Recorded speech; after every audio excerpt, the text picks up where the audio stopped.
దేవుని పరిశుద్ధమైన నామమునకు మహిమ కలుగునుగాక. కూడి వచ్చిన మీ అందరికీ ప్రభువు పేరట వందనాలు తెలియజేయచ్చు ఉన్నాను. దేవుని వాక్యమైన బైబిల్ నుండి లూకా సువార్త 18వ అధ్యాయము, లూకా సువార్త 18వ అధ్యాయము 9 నుండి 14 వరకు చదువుకుందాం. వచనం తర్వాత వచనం చదువుకుందాం. నేను 9వ వచనం చదువుతాను, మీరు 10వ వచనము అట్లా చదువుకుందాం. తామే నీతిమంతులమని తమ్ము నమ్ముకొని ఇతరులను తునీకరించు కొందరితో ఆయన ఈ ఉపమానము చెప్పెను.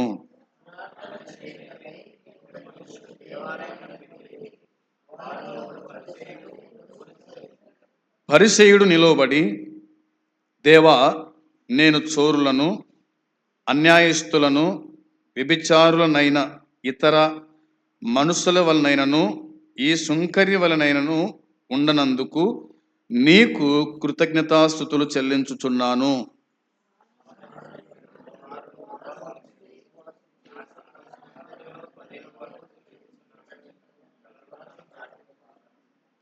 అయితే సుంకరి దూరముగా నిలుచుండి ఆకాశం వైపు కన్నులెత్తుటకైన ధైర్యము చాలక రొమ్ము కొట్టుకొనొచ్చు, దేవా, పాపినైన నన్ను కరుణించుమని పలికెను.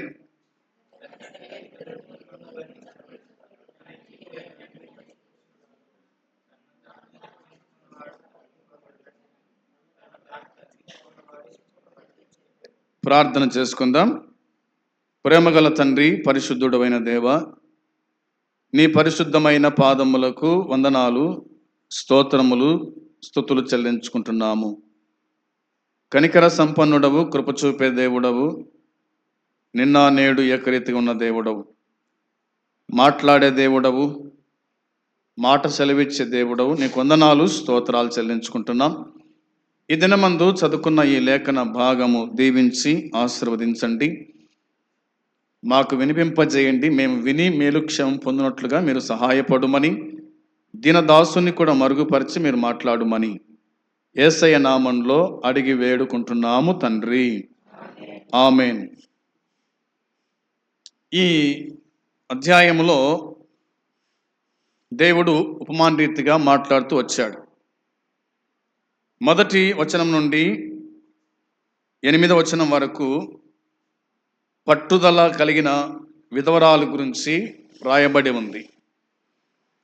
9వ వచనం నుంచి 14వ వచనం వరకు పరిసయ్యుడు, సుంకరి గురించి రాయబడి ఉంది.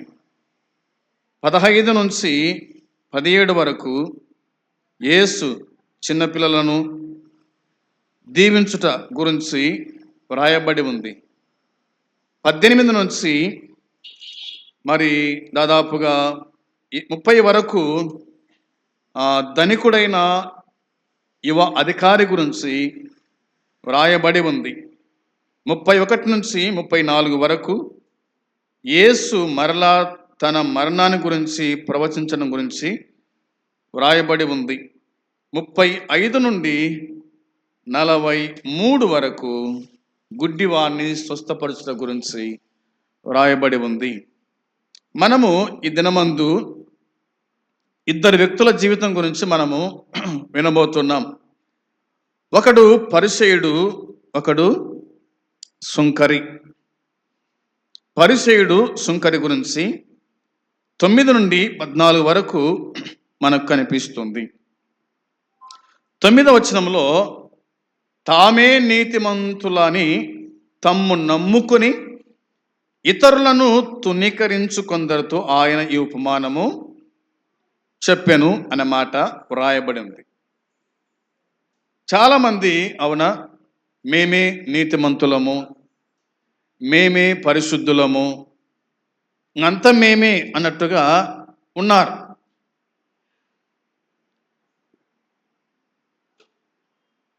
వీళ్ళు ఎలాంటి వాళ్ళంటే వీళ్ళంతా కూడక పరిసయ్యులు అని మనము భావించాల. పరిసయ్యులు మాత్రమే ఇలాగ అనుకుంటారంట, మేమే నీతిమంతులం, మేమే పరిశుద్ధులం, ఇక మేము తప్ప ఎవరు ఓరబ్బా దేవుని రాజ్యమునకు, అందరూ పోయేది నరకానికే, మేమే దేవుని రాజ్యం పోయేది అని అనుకునే వాళ్ళు ఆనాడు ఉన్నారు, యేసు ప్రభు కాలంలో ఉన్నారు, మన కాలంలో కూడా ఉన్నారు అని మనకు అర్థమవుతుంది కదా. ఇలాంటి వారు గురించి యేసుప్రభు ఏమన్నాడో ఒక మాట చదువుదాం చూడండి. యేసుప్రభు ఏమన్నాడో చూడండి, 16వ అధ్యాయం 15వ వచనంలో. లూకా సువార్త 16వ అధ్యాయము 15వ వచనము చదువుదాం. ఆయన మీరు మనుషుల ఎదుట నీతిమంతులని అనిపించుకునివారు గాని దేవుడు మీ హృదయములను ఎరుగును. మనుషులలో ఘనముగా ఎంచబడినది దేవుని దృష్టికి అసహ్యము అని రాయబడింది. బాగా వినండి. ఇక్కడ దేవుడు చెప్పాడు, పరిశీలన గురించి చెప్పినాడు. ఇక్కడ కూడా మీరు మనుషుల ఎదుట నీతిమంతులని అనిపించుకునివారు. మేము నీతిమంతులము, మీరు చెప్పండి మేము నీతిమంతులని చెప్పండి అని ఇతరులతో అనిపించుకుంటారంట వీళ్ళు. అవునా? అనిపించుకోవడం ఏమిటి, పిలిపించుకోవడం ఏమిటి? నువ్వు నీతిమంతుడు అయితే అలానే బతుకు, నిన్ను గురించి దేవుడు చూస్తాడు కదా, నువ్వు నీతిమంతుడవో కాదో. దేవుడు ఏమన్నాడు నోవాహుతోనికా? నోవాహు, ఈ తరములో నీవే నా ఎదుట నీతిమంతుడవు అని చెప్పినాడు కదా. దేవుడు చెప్పాలా నువ్వు నీతిమంతుడవు, నీవు అవినీతిమంతుడవు, నీవు పరిశుద్ధుడవు, నీవు అపవిత్రుడవు అని దేవుడు చెప్పాలా, కానీ మందితో అనిపించుకోవడం ఏమిటి? అవునా? మందితో పొగిడించుకోవడం ఏమిటి? అట్లా కాదు. వాక్యం చెప్తుంది ఏమిటంటే దేవుని దృష్టికి అసహ్యులు అంటే ఇలాంటి వాళ్ళు అంత కూడా మనుషులలో ఘనముగా ఎంచబడినది దేవుని దృష్టికి అసహ్యము. అసహ్యము, ఆయన అసహించుకుంటాడు. ఇలాంటి వారిని చూసి ఆయన అసహించుకుంటాడు అని వాక్యం చెబుతుంది. కాబట్టి ఏమాత్రం కూడా నేను నీతిమంతుడను, నేను పరిశుద్ధుడను, నేను అలాంటి వాడను, ఇలాంటి వాడను అని ఎప్పటికీ నువ్వు అనిపించుకోకూడదు. నీ మనసులో నువ్వు అనుకోకూడదు. దాన్ని దేవుడు చెప్పాలా నువ్వు నీతిమంతుడవు, దేవుడు చెప్పాలా నువ్వు పరిశుద్ధుడవు, దేవుడు చెప్పాలా నువ్వు ఇలాంటి వాడవు అని. దాన్ని మనం జ్ఞాపకం చేసుకోవాలి. ఇంకా బైబిల్లో మనం ఆలోచన చేస్తే ఇలాగ వాక్యం చెప్తుంది చూడండి. సామెతల గ్రంథం 30వ అధ్యాయంలో ఇలాగుంది. సామెతల గ్రంథం 30వ అధ్యాయము 12-13 వచనాలు చూడండి. 12-13 వచనాల్లో రాయబడిన మాట చదువుకుందాం. కన్నులు నెత్తికెక్కి వచ్చిన వారి తరము గలదు, వారు కనురెప్పలు ఎంత పైకెత్తబడి ఉన్నవి అన్నాడు కదా. వచనము 12-13. తమ దృష్టికి తాము శుద్ధులై తమ మాలిన్యము నుండి కడగబడని వారి తరము గలదు అన్నాడు అన్నమాట. ఏ తరం అంట ఇది? తమ దృష్టికి తాము శుద్ధులై తమ మాలిన్యము నుండి కడగబడని వారి తరము గలదంట. కడగబడలే కానీ మేము కడగబడ్డాము అన్నట్టుగా బతుకుతున్నారన్నమాట. వారు పరిశుద్ధులు కాదు, అయితే మేము పరిశుద్ధులు అంటగా బతుకుతున్నారు. అలాంటి తరము ఉంది. రెండవదిగా కన్నులు నెత్తికెక్కిన వారి తరము కలదు అన్నాడు అనమాట. ఈనాడు కళ్ళే ఉన్నాయి, ఉండాల్సి ఉండడంలే. ఎక్కడున్నాయి కళ్ళు? నెత్తికెక్కినట కళ్ళు. అంటే వీళ్ళంతా గుడుక ఎవరంటే పరిసయ్యులు, తమను తామే మెప్పించుకునే వాళ్ళు అనేటువంటి మాట మనము గుర్తుంచుకోవాలని నేను మీకు జ్ఞాపకము చేస్తూ ఉన్నాను. ఇంకా మనం చూడగా యెషయా గ్రంథము 65వ అధ్యాయము 5-6 వచనాలు కూడా చూడండి. యెషయా గ్రంథము 65వ అధ్యాయము 5-6 వచనాలు చదవాలి. 5-6 వచనాలు. వారు మా దాపునకు రావద్దు, ఎడముగా ఉండుము, నీకంటే మేము పరిశుద్ధులమని చెప్పుదురు. వీరు నా నాసికారంధ్రములకు పొగవలెను, దినమంతయు మండుచుండు అగ్నివలెను ఉన్నారు.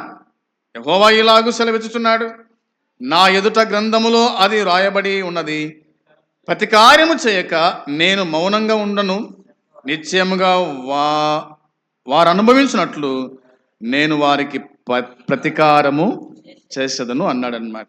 ఇక్కడ కొంతమంది మనకు కనిపిస్తారు కదా, వీళ్ళెవరంటే కదా, ఇది తీర్పు రక్షణ గురించి రాయబడిన మాట, మనం గుర్తుంచుకోవాలి.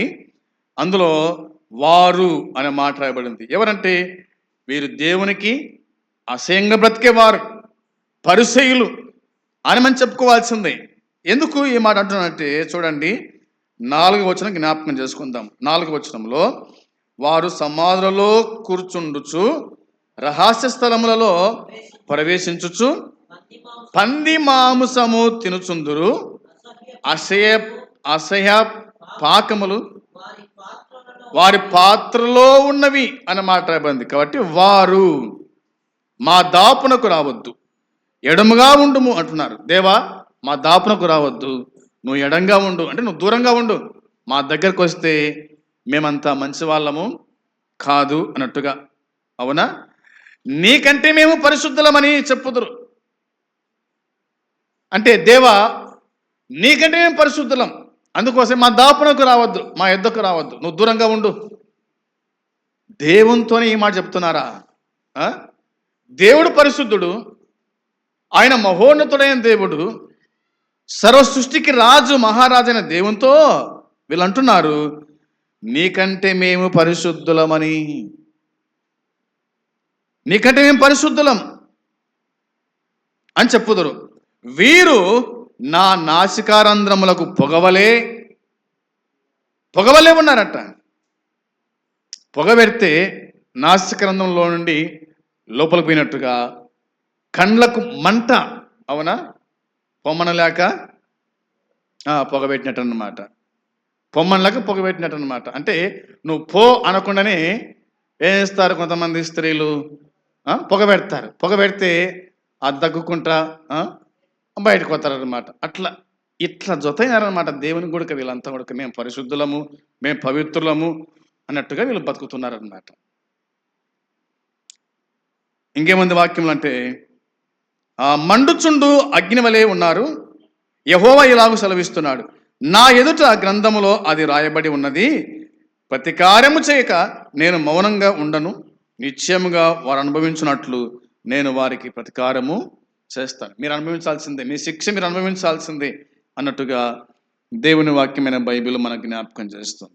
అలాంటి వారు అప్పుడు ఇప్పుడు కూడా మొదలైన చోట్ల చెప్పిన సత్యాన్ని ఎరుగక ఉన్నారు, సత్యాన్ని ఎరుగక ఉన్నారని వాక్యం చెబుతుంది. చూడండి, ఎక్కడ రాయబడింది, యెషయా గ్రంథము 64:6లో, 64వ అధ్యాయం 6వ వచనములో ఇలా చెబుతుంది వాక్యం, మేమందరము పవిత్రుల వంటి వారమైతిమి, అపవిత్రుల వంటి వారమైతిమి, మా నీతి క్రియలనియు మురికి గుడ్డల వలె ఆయను, మేమందరము ఆకువలే వాడిపోతిమి, గాలివాన కొట్టుకొని పోవునట్లుగా మా దోషములు మమ్మును కొట్టుకొని పోయెను అని రాయబడింది. అవునా? మేమందరము అపవిత్రుల వంటి వారమైతిమి, మీ నీతి క్రియలని కూడా అవి మురికుడుతో సమానమంట. నేను నీతిమంతుని చెప్పుకుంటున్నాడే పరిసయ్యుడు, అతని నీతి క్రియలను కూడా మురికి గుడ్డలతో సమానమంట.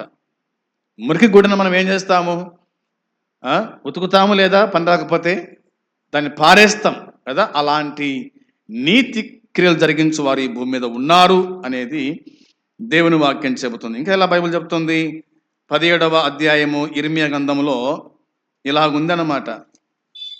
ఇర్మియా గ్రంథము 17వ అధ్యాయము వచనము 9లో ఇలాగుంది. 9వ వచనంలో,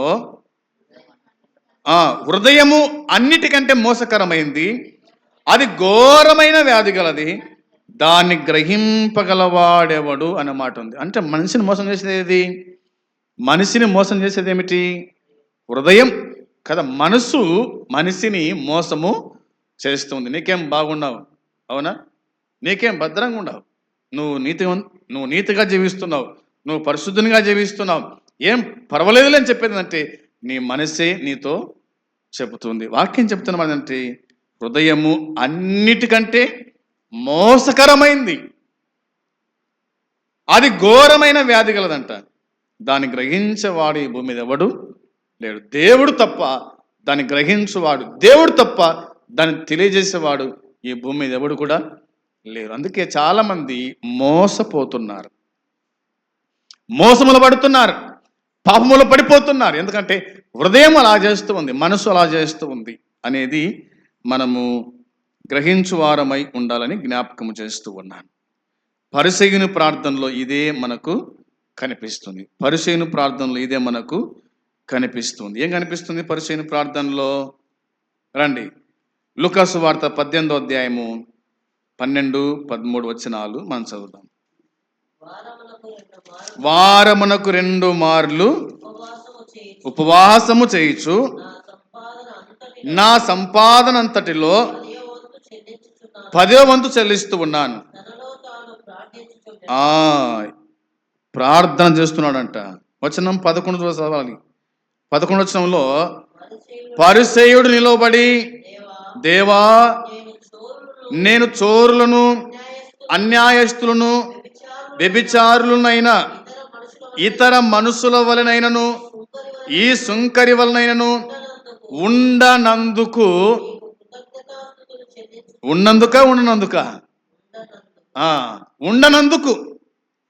అంటే తాను ఎలాగలేడంట? చోరులు, అన్యాయస్తులు, వ్యభిచారులు, ఇతర మనుషుల వలనైనను, చివరికి ఈ సుంకరి వలె కూడా నేను లేను కాబట్టి నిన్ను స్తుతిస్తున్నాను, నిన్ను గణపరుస్తున్నాను, నిన్ను మయంపరుస్తూ ఉన్నాను, వారములు 2 సార్లు ఉపవాసం ఉంటున్నాను, నా సంపాదన అంతట్లో నీకు 10వ వంతు ఇస్తున్నాను అని గొప్పలు చెప్పుకుంటున్నాడు దేవుని కాడ. ఎవరికి కావాలి ఇవన్నీ కూడా? అవునా? నీ అర్పణ ఎవరికి కావాలా? నీ ఉపవాసం ఎవరికి కావాలా? నీ ప్రార్థన ఎవరికి కావాలా? నీతిమంతుడైన వాడు చేసినట్టు చెప్తున్నాడు తాను. ఇవి ఇస్తే సరిపోతుంది, అవునా? 2 సార్లు ఉపవాసం అంటే సరిపోతుంది, 10వ భాగం ఇస్తే సరిపోతుంది, నేను ఏం చేసినా పర్వాలేదు, దొంగతనం చేసినా పర్వాలేదు, వ్యభిచారం చేసినా పర్వాలేదు, అవునా, అన్యాయంగా ప్రవర్తించిన పర్వాలేదు, నీతి తప్పి తిరిగిన పర్వాలేదు, ఈ మాత్రమే సరిపోతుంది. ఇవే చాలా మనకు కనిపిస్తాయి. ప్రార్థనకు రాము కానీ 10వ భాగాలు ఇస్తుంటాం, ప్రార్థనకు రాము కానీ వడ్లు ఇస్తూ ఉంటాం, ప్రార్థనకు రాము కానీ కదా ఇవి చేస్తూ ఉంటాం. కానీ దానివల్ల ఏమి ప్రయోజనం అంటూ ఉండదు అనేది దేవుని వాక్యం కరాఖండితంగా జ్ఞాపకం చేస్తాం. తాగుతాడు, తిరుగుతాడు, తింటాడు, అన్నీ ఉంటాయి. కానీ కొత్త పండుగ వచ్చే లోపల ఏం చేస్తారు? దేవుని ఎరగని వాళ్ళు మూటలు వడ్లేస్తుంటారు, డబ్బులు ఇస్తూ ఉంటారు, సామాను కొనిస్తూ ఉంటారు. ఎవరికి? సేవకునికి. కానీ దానివల్ల ఏం ప్రయోజనం ఉంది? నీ బతికే బాగాలేనప్పుడు, నీ జీవితమే బాగలేనప్పుడు నువ్వు ఎన్ని వడ్లు ఇస్తేమి, నువ్వు ఎంత 10వ భాగం ఇచ్చేమి, అవునా, మందిరంలో ఎంత ఖర్చు పెడితేమి, నీ జీవితం బాగలేనప్పుడు ఇలాగుంటుంది. అంతే, తను తానే చేస్తున్నాడు, వెచ్చించుకుంటున్నాడు అన్నమాట. తను తానే ప్రయోజనమా? కాదు కదా. వాక్యం చెబుతుంది తనలో తాను ఇలా ప్రార్థన చేసుకున్నాడంట, ఇలా ప్రార్థన చేసుకుంటూ ఉన్నాడు. ఇది పరిసయ్యుని యొక్క ప్రార్థన. చెల్లిందా తన ప్రార్థన? ఏమాత్రం కూడా చెల్లలేదు. దేవుడు విన్నాడా ప్రార్థన? దేవుడు వినలేదు. నిష్ప్రయోజనమైన ప్రార్థన, పనికిరాని ప్రార్థన, పనికొచ్చే ప్రార్థన కాదు ఇది. ఒకవేళ మీరు కూడా అలా చేస్తున్నారేమో చూడండి జాగ్రత్తగా. ఈ పరిశీలన వల్ల మనం ఉండకుండా ఎలా ఉండాలో వాక్యమే మనకు గుర్తు చేస్తూ ఉంది. చదువుదాం వచనం 13.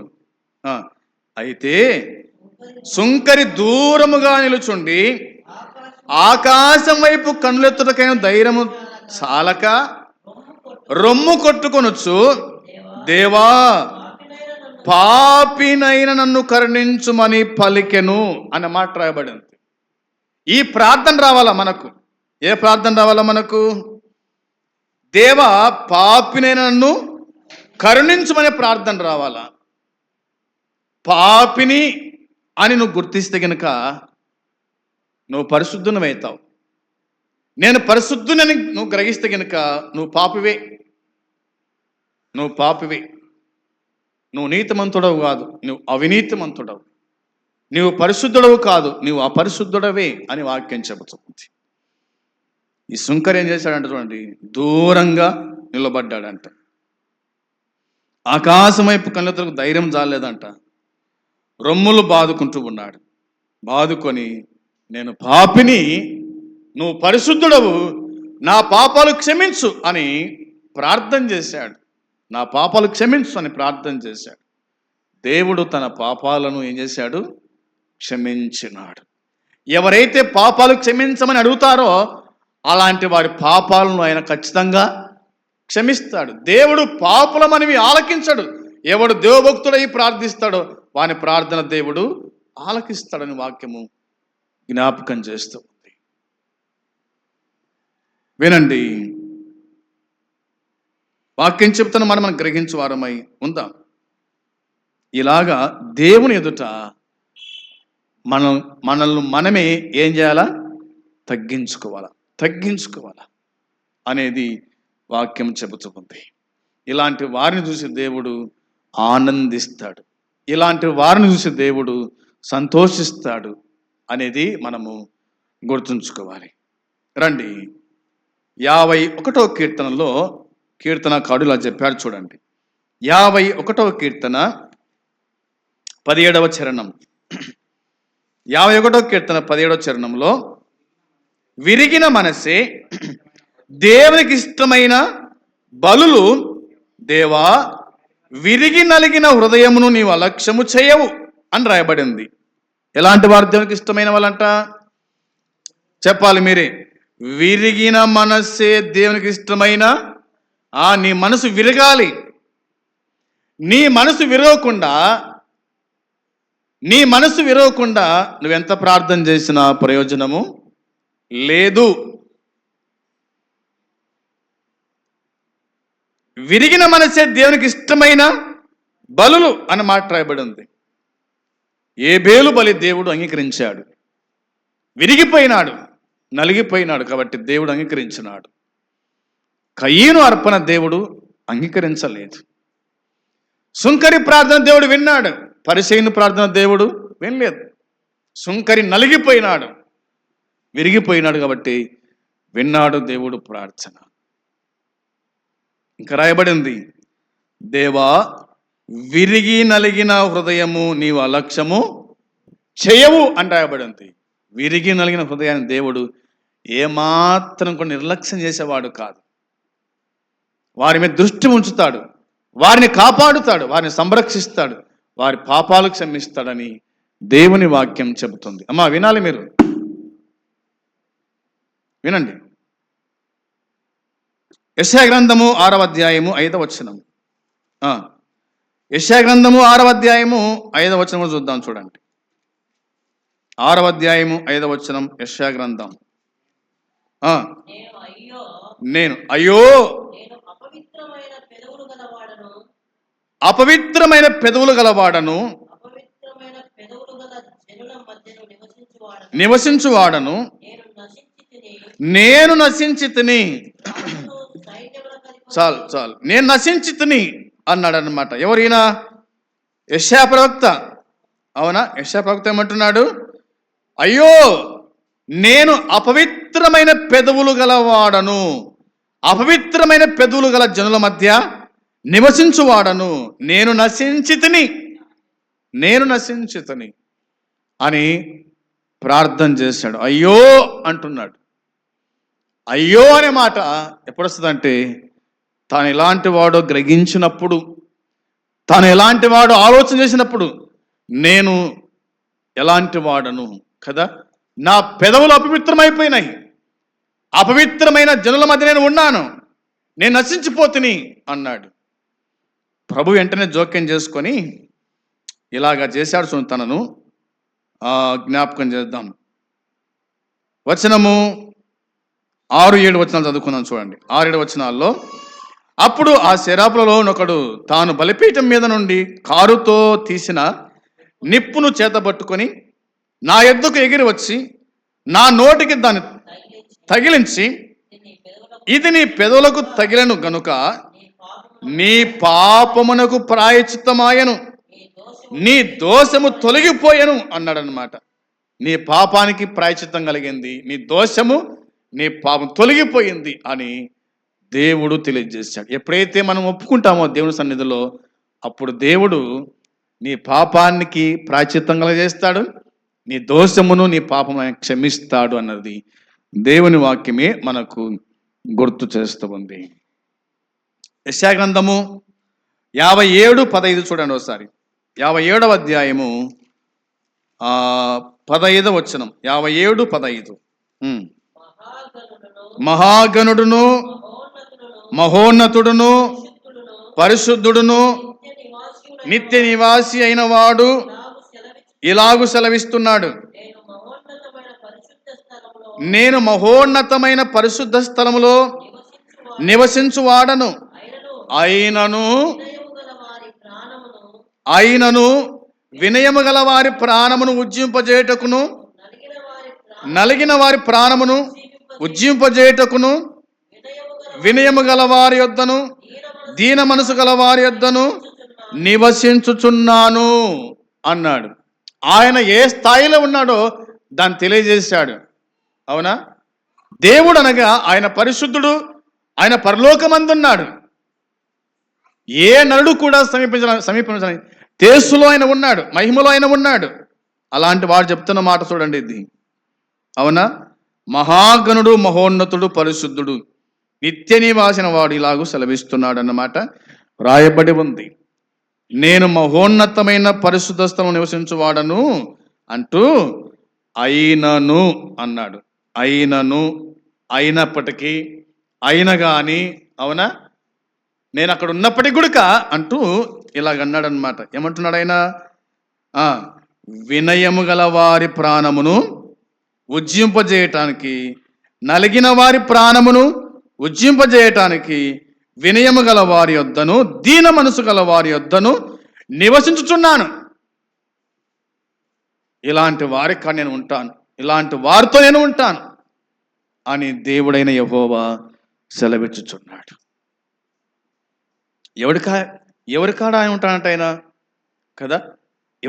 ఎవరైతే తగ్గించుకుంటారో అలాంటి వారి కాడ ఆయన నేను ఉంటాను అని జ్ఞాపకం చేశాడు. ఎక్కడ 2-3 నా నామమున కూడి ఉందురో అక్కడ నేను ఉంటాను అని చెప్పినాడు.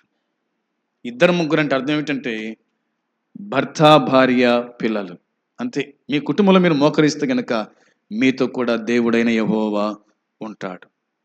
మీ ఇంట్లో దేవుడు ఉండాలంటే మీరు మోకరించాలా, మీరు ప్రార్థన చేయాలా, అప్పుడు దేవుడు మీ ఇంట్లో ఉంటాడు. నేను ఒక ఇంటికి వెళ్ళాను ప్రార్థన చేయడానికి సాయంకాలం వేళ. అన్న, మా ఇంట్లో దురాత్మలు ఉన్నాయన్న అంటున్నాడు. ఏమున్నాయంట? దురాత్మలు ఉన్నాయన్న, ప్రార్థన చేయండి అంటున్నాడు. దేవుని నమ్మిన కుటుంబంలో దురాత్మలు ఉండడం ఏమిటి? అవునా? ప్రార్థనకు పోయే కుటుంబంలో దురాత్మలు ఉండడం ఏమిటి అంటే తన జీవితము బాగలేదు, తన బతుకు బాగలేదు. అవునా? ఆరాధన చేయడము మళ్ళీ సినిమాకు పోవడం, ఆరాధన చేయడం మళ్ళీ తాగడం. ఇలాంటి వారి ఇళ్ళలో దురాత్మ లేకుండా పరిశుద్ధాత్మ ఉంటుందా? అవునా? ఇలాంటి వారి కొంపల్లో దురాత్మ లేకుండా పరిశుద్ధాత్మ దేవుడు ఉంటాడా? ప్రభు ఉంటాడా? ఏమైనా కాదు కదా. నీ ఇంట్లో ప్రభు ఉండాలంటే నువ్వు మోకరించు, నీ ఇంట్లో ప్రభు ఉంటాడు. నీ కుటుంబాన్ని పరిశుద్ధపరుస్తాడు, నిన్ను పరిశుద్ధపరుస్తాడు. నీ కుటుంబమునకు కదా ఒక మాట రాయబడింది ఎక్కడనో, కీర్తన గ్రంథం అనుకుంటాను, ఏ తెగులు రాకుండా ఆయన నిన్ను కాపాడును అన్నమాట. నీ గుడారమునకు ఏ తెగులు సమీపించకుండా ఆయన కాపాడాలి అంటే మన మనస్సు, మన హృదయము, మన బతుకు బాగుండాలి అనేది దేవుని వాక్యం చెబుతుంది. రండి 66వ అధ్యాయము 2వ వచనం. యెషయా గ్రంథము 66వ అధ్యాయము 2వ వచనములో, అవన్నీ నా హస్తకృత్యములు అవి నా వలన కలిగినవని యెహోవా సెలవిచ్చుచున్నాడు. ఎవడు దీనుడై, ఈ మాట వినండి బాగా, ఎవడు దీనుడై నలిగిన హృదయం గలవాడై నా మాట విని వణుకుచుండును వానినే నేను దృష్టించుచున్నాను అన్నాడు. ఎవడు దీనుడై, ఎవడు తగ్గించుకుంటాడో, అవునా, నలిగిన హృదయం గలవాడనై నా మాట విని వణుకుచూ ఉండును. దీనత్వము లేదు, తగ్గింపు లేదు. దేవుని మాట వినతోడే లేడు. దేవుని మాట వినండి అంటే వినరు. నా మాట విని నన్ను పంపిన వాని యందు విశ్వాసం ఉంచువాడు నశింపక నిత్య జీవాన్ని పొందుకుంటాడని వాక్యం చెబుతుంది. ఆయన మాట మనం వింటే చాలంతే. కాబట్టి ఎవడు దీనుడై నలిగిన హృదయం గలవాడై నా మాట విని వణుకుచుండునో వాణ్ణి నేను చూస్తూ ఉన్నాను, వారిని నేను చూస్తూ ఉన్నాను. ఇలాంటి వారిని దేవుడు చూస్తాడు, వారిని పోషిస్తాడు, వారిని ఆదరిస్తాడు, వారిని ఆనందపరుస్తాడు కదా. వారంటే దేవునికి సంతోషము, ఆనందము అనేది మనము గుర్తుంచుకోవాలి. మత్తయి సువార్త 5:3లో, మత్తయి సువార్త 5వ అధ్యాయం 3వ వచనములో ఆత్మ విషయమై దీనులైన వారు ధన్యులు, పరలోక రాజ్యము వారిది అన్నమాట ఉంది. ఎవరిది పరలోక రాజ్యము? ఆత్మ విషయమై దీనులైన వారు ధన్యులు, వారిది పరలోక రాజ్యం. పరలోక రాజ్యం వారిది. ఆత్మలు దినత్వం ఉండాలి, మనకు గర్వం ఉండకూడదు, అసూయ ఉండకూడదు, అవునా, దీనత్వం ఉండాలి. అలాంటి వారిదే పరలోక రాజ్యము, అలాంటి వారిదే పరలోక రాజ్యము అని ఉంది.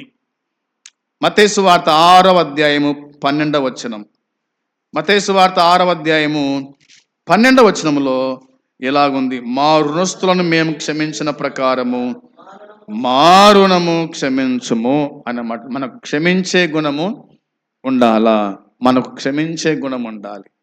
నేను క్షమించను అంటే దేవుడు కూడా నిన్ను క్షమించడు అనేది దేవుని వాక్యం మనకు గుర్తు చేస్తూ ఉంది. అయితే ఇలాంటి వారి మీద దేవుని కనికరము ఉంటుంది. ఎవరైతే దీన మనసు గల వారి ఉంటారో, ఎవరైతే తమను తాము తగ్గించుకుంటారో, ఎవరైతే క్షమిస్తారో, అలాంటి వారి మీద దేవుని కనికరము నిరంతరము ఉంటుంది అన్నది మనం గుర్తుంచుకోవాలా. రండి ఒక మాట చూద్దాం. 51వ కీర్తన మొదటి చరణం చదవాలి. 51వ కీర్తన మొదటి వచనం చూడండి, ఏం రాయబడిందో. దేవా నీ కృప చొప్పున నన్ను కరుణింపుము అని ఉంది. నీ కృప చొప్పున నన్ను కరుణింపుము, నీ వాత్సల్య బాహుల్యము చొప్పున నా అతిక్రమములను తుడిచివేయుము అనే మాట రాయబడింది. దేవా నీ కృప చొప్పున నన్ను కరుణించు అంటే ఆయన కరుణించువాడు, ఆయన కాపాడేవాడు, ఆయన సంరక్షించువాడు అని ఈ వచనం మనం చూస్తాం.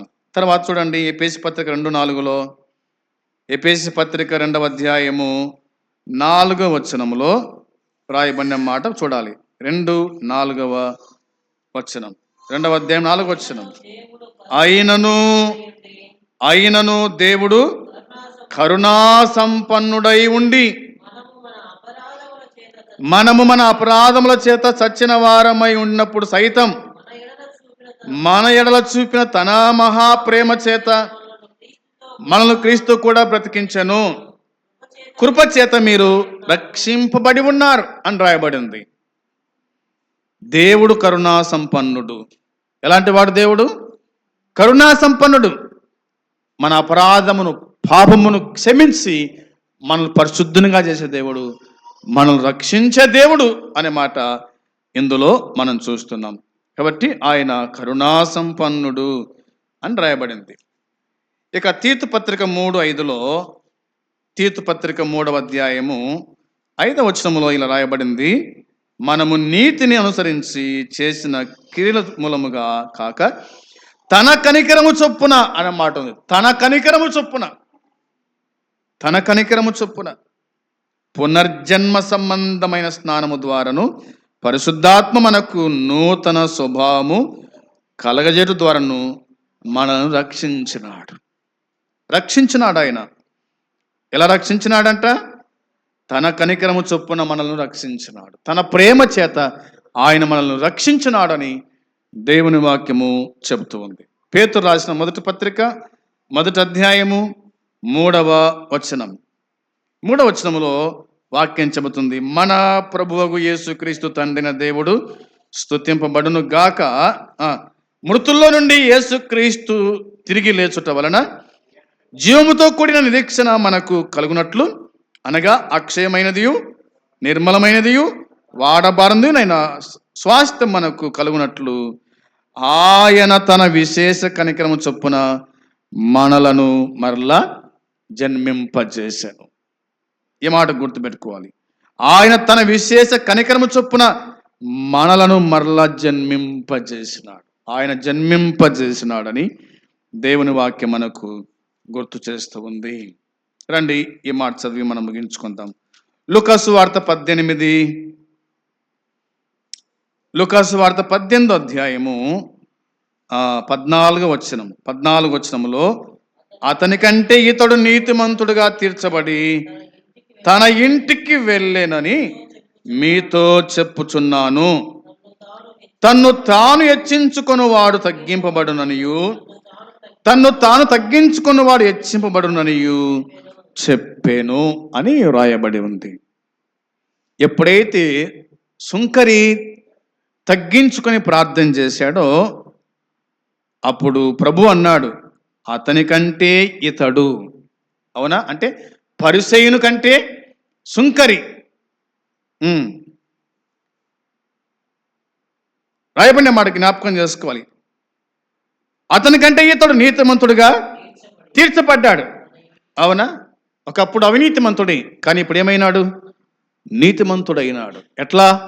తన పాపాన్ని ఒప్పుకోవడం బట్టి అతడు నీతిమంతుడు అయినాడు. అంత మాత్రం కాకుండా ఇట్లా రాయబడింది కదా, తన ఇంటికి వెళ్ళెనని మీతో నిశ్చయముగా చెప్పుచున్నాను. తన్ను తాను హెచ్చించుకున్నవాడు తగ్గింపబడతాడు, తన్ను తాను తగ్గించుకున్నవాడు హెచ్చించబడతాడు. నువ్వు తగ్గించుకుంటావో హెచ్చించుకుంటావో అది నీ ఇష్టం. పరిసయ్యుడు ఏం చేశాడు? తను తాను హెచ్చించుకున్నాడు, గొప్పలు చెప్పుకున్నాడు అన్నమాట. నేను ఇంత ఇచ్చినా, నేను ఇంత ఇస్తున్నా, నేను ఇట్లా ఉంటున్నా కదా, గొప్పలు చెప్పుకున్నాడు. కానీ దేవుడు దాన్ని అంగీకరించలేదు. సుంకరి విరిగి నలిగిన హృదయముతో తగ్గింపు మనసు కలిగి ప్రార్థన చేశాడు. అతడు నీతిమంతుగా తీర్చబడి తన ఇంటికి వెళ్ళిపోయినాడు. ఈ దినమందు మనల్ని మనం పరిశీలన చేసుకుందాం, పరీక్షించుకుందాం, పరిశోధించుకుందాం. మనము నీతిమంతులుగా, పరిశుద్ధులుగా మన ఇంటికి మనము వెళ్ళిపోదాం. తల వంచండి, ప్రార్థన చేసుకుందాం. ప్రేమగల తండ్రి, పరిశుద్ధుడా, మహోన్నతుడా, నీ పాదములకు వందనాలు, స్తోత్రాలు, స్తుతులు చెల్లించుకుంటున్నాం. మీరు అందించిన లేఖన సత్యాన్ని బట్టి స్తోత్రాలు. పరిసయ్యుడు సుంకరి గురించి రాయబడిన మాటను మాకు జ్ఞాపకం చేశాడు. పరిసయ్యుడేమో హెచ్చించుకోవటం, సుంకరేమో తగ్గించుకోవటం సంగతి జ్ఞాపకం చేశారు. మేము కూడా సుంకరి వలె తగ్గించుకొని నీ సన్నిధిలో బలపడుటకు కృప చూపించి జ్ఞాపకం చేసుకొని దర్శించండి. మాలో ఉన్న మా ప్రభువాన్ని గర్వాన్ని తొలగించండి, అసూయను తొలగించండి, ఓర్వలేనితనమును తొలగించండి, పాపమును తొలగించండి, పరిశుద్ధపరచండి. సుంకరి వల్ల జీవించుటకు మీరే మాకు సహాయపడమని మీకు అప్పగించుకుంటూ మా ప్రభు అయిన యేసుక్రీస్తు పరిశుద్ధమైన నామంలో ప్రార్థించి అడిగి స్తుతించి పొంది ఉన్నాము తండ్రి, ఆమేన్. పరమందున్న తండ్రి ప్రేమ, మన ప్రభు అయిన యేసుక్రీస్తు కృప, పరిశుద్ధాత్మ సన్నిధి సహవాసం కూడి వచ్చిన మనకు సకల పరిశుద్ధులకు ఇప్పుడు ఎల్లప్పుడు సదాకాలము తోడై ఉండును గాక. ఆమేన్. అందరికీ వందనాలు.